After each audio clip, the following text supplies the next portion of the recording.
Halo, nama saya Dwika Putra, dan selamat datang di Dwika's Days of Decency, Day 1, Decent on the Street.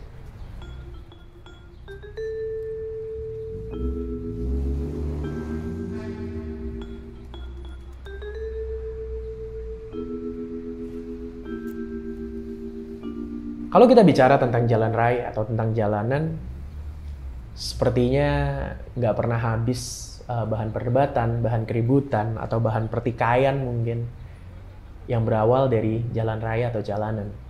Baik dari kasus kecelakaan yang melibatkan mungkin petinggi negeri atau pesohor, dari kasus hak pejalan kaki yang dirampas seperti parkiran motor di trotoar, atau perdebatan mengenai apakah boleh pengendara motor berteduh di bawah jembatan di saat hujan lebat, atau yang paling baru mengenai perdebatan tentang pesepeda di jalan raya. Topik yang nggak akan pernah habis dibahas karena selalu ada saja bahasan baru, dari pesepeda versus pengendara lain, bahkan pesepeda versus pesepeda road bike yang berbeda, dan lain sebagainya. Banyak sekali keributan yang menurut saya jadinya nggak perlu terjadi di jalan raya atau karena kasus yang ada di jalan raya. Dan kalau menurut saya pribadi, mungkin salah satu masalahnya adalah we often forget bukan tentang kendaraannya, bukan tentang mereknya, tapi tentang orang yang mengendarai, orang yang berada di balik setir, berada di balik setang, atau orang yang berjalan kaki di jalan itulah yang menjadi sumber masalah atau menjadi sesuatu yang harus kita bisa perbaiki. Gitu. Kalau diibaratkan mungkin sampah yang kita letakkan di peti emas sekalipun tetaplah sampah. Dan sebaliknya intan berlian yang ditaruh di tempat sampah tetaplah intan berlian. Gitu. Jadi bukan tentang kendaraannya, mahalan siapa, atau bukan tentang kendaraannya gedean siapa. No, it's not about that. Tapi tentang manusianya.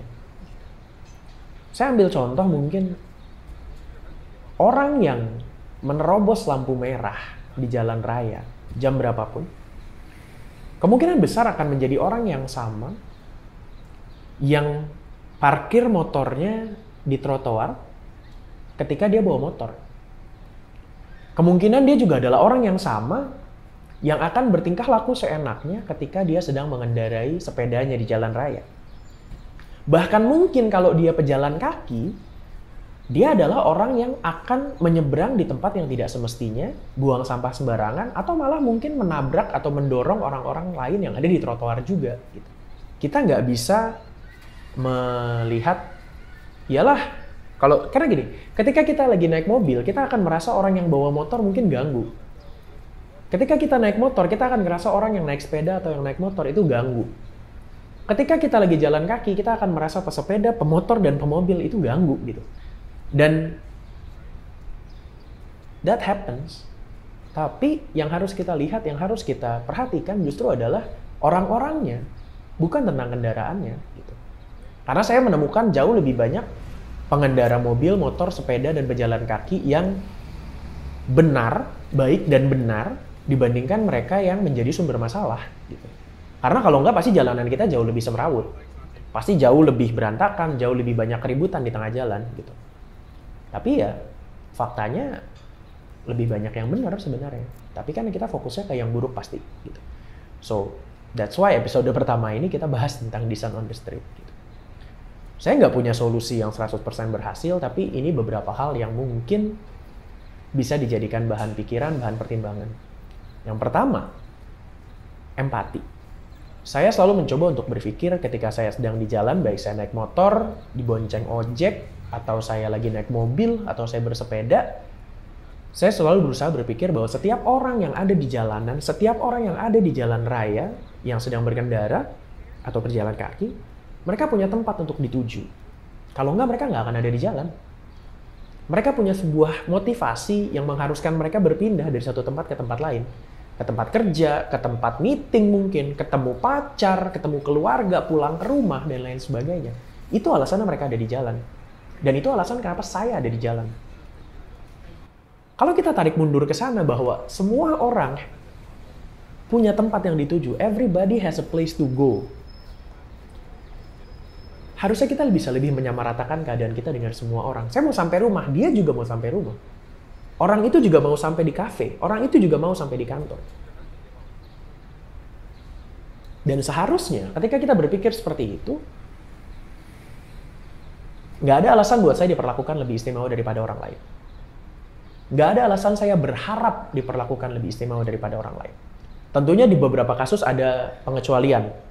Pasien di ambulans, atau misalnya ada kedaruratan, misalnya polisi mengejar penjahat dan lain sebagainya. That happens. Tapi buat kita semua yang orang biasa, harusnya kita buang jauh-jauh privilege itu gitu. Hanya karena mobil saya lebih mahal, atau hanya karena motor saya lebih bagus, atau malah sebaliknya, karena mobil saya lebih butut, motor saya lebih kecil, harusnya kalian memperlakukan saya istimewa. No, that should not happen. Itu pertama. Dan yang kedua adalah do unto others what you hope to be done unto you. Gitu. Sesederhana, kalau saya berharap di perempatan tanpa lampu merah atau lampu merah yang rusak, lampu lalu lintas yang rusak, saya akan dikasih jalan, saya juga harus siap untuk ngasih jalan ke orang lain. Ketika saya berharap dibelokkan, saya memberikan lampu sen yang cukup untuk orang di belakang saya tahu bahwa saya akan belok, ya makanya saya mengharapkan orang di depan saya juga akan melakukan hal yang sama. Jadi sebelum kita berpikir untuk, wah ini orang bodoh nih, ini orang nggak ngerti apa-apa nih, gitu, reflect juga, apakah kita sudah melakukannya, gitu. Dan ketika kita sudah melakukannya lalu masih kena juga, think of it as bad luck. Nggak apa-apa. Saya punya 2 pengalaman yang mungkin bisa saya ceritakan gitu. Yang pertama, suatu hari hujan deras, hujan lebat, saya lagi di jalan tol, saya ambil jalur paling kiri, saya mau belok, keluar dari tol, ada kendaraan lain yang menerobos, saya banting kanan. Mobil saya jeduk gitu, tabrakan dengan mobil lain di sebelah kanan saya. Refleks pertama saya bukan marah, saya bukan teriak-teriak, mengeluarkan umpatan atau apapun, enggak. Saya buka kaca, sorry pak, ada yang lewat. Dengan gestur yang memang meminta maaf. And you know what he did? Jalan pak. Dan nggak perlu teriak-teriak, nggak perlu marah-marah, yang mungkin malah akan jadi membuat keributan semakin besar gitu ya. Yang mungkin akan membuat masalah semakin ribet. Dan yang kedua, saya kadang-kadang once in a while lah, saya ngalah sepanjang jalan. Literally, itu yang saya lakukan. Sepanjang saya menyetir, saya lagi bawa mobil, setiap ada yang minta jalan lewat, saya kasih lewat. Setiap ada yang mau nyalip, saya kasih nyalip. Setiap ada motor yang motong, saya biarin. I let it be. Dan di situ saya malah jadi sadar, ketika saya mau ngalah pun, orang lain ngalah juga sama saya. Gitu. Makanya saya bilang ya, pengendara yang decent di jalan raya juga banyak, nggak sedikit kok. Gitu. Yang belangsak juga banyak, juga ada. Gitu. Tapi mengumpat mereka yang kelakuannya kurang, tidak akan menambah jumlah orang yang kelakuannya baik. So let's reward those who are doing their best, kalau menurut saya. Termasuk membuat diri kita menjadi salah satu pengendara yang baik, pengguna jalan yang baik.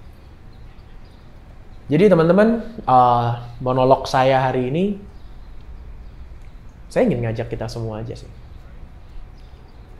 Semua orang bisa mengumpat pada kegelapan. Semua orang bisa marah kepada hal yang buruk.